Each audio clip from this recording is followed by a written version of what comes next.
মাঠে আলু রুতে এসছি। মাঠের এই মাটি এখন নরম, এই নরম মাটিতে এই নাড়ার গরুগুলো আগে কেটে নিয়েছি, কেটে রেখে দিয়েছি। দিয়ে মাটি এতটাই নরম যে পা দিয়ে পিলি করছে আমার এই দিদিটা। আর ওই ঠাকুর ওই দাদা ওই যে আলু দিচ্ছে ওই পিলির মধ্যে, আলু বসিয়ে দিচ্ছে পিলির মধ্যে। আর আমি এই সাইডে নাড়াগুলো কেটে দাঁড়িয়ে আছি। মাটি কতটা নরম বুঝতেই তো পারছো, পা দিয়ে হয়ে যাচ্ছে পিলি।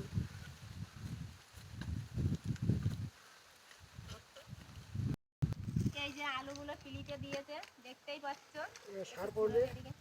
এরপরে আলুগুলো সার দিয়ে ঢেকে দেবে, জৈব সার ওই বস্তায় এনে রেখেছি। তারপরে সার দিয়ে দেবো। খুব মাটি নরম, পাও বসে যাচ্ছে। আমরা এখানে হাঁটতে পারছি না, খুব কষ্ট করে হাঁটছি পা দিয়ে। পা বসে যাচ্ছে মাটির মধ্যে। এদিকে কতটা আলু আছে এইখানে? হ্যাঁ 2 কিলো, মাত্র 2 কিলো আলু বাছানো হয়েছে। পরে বসানো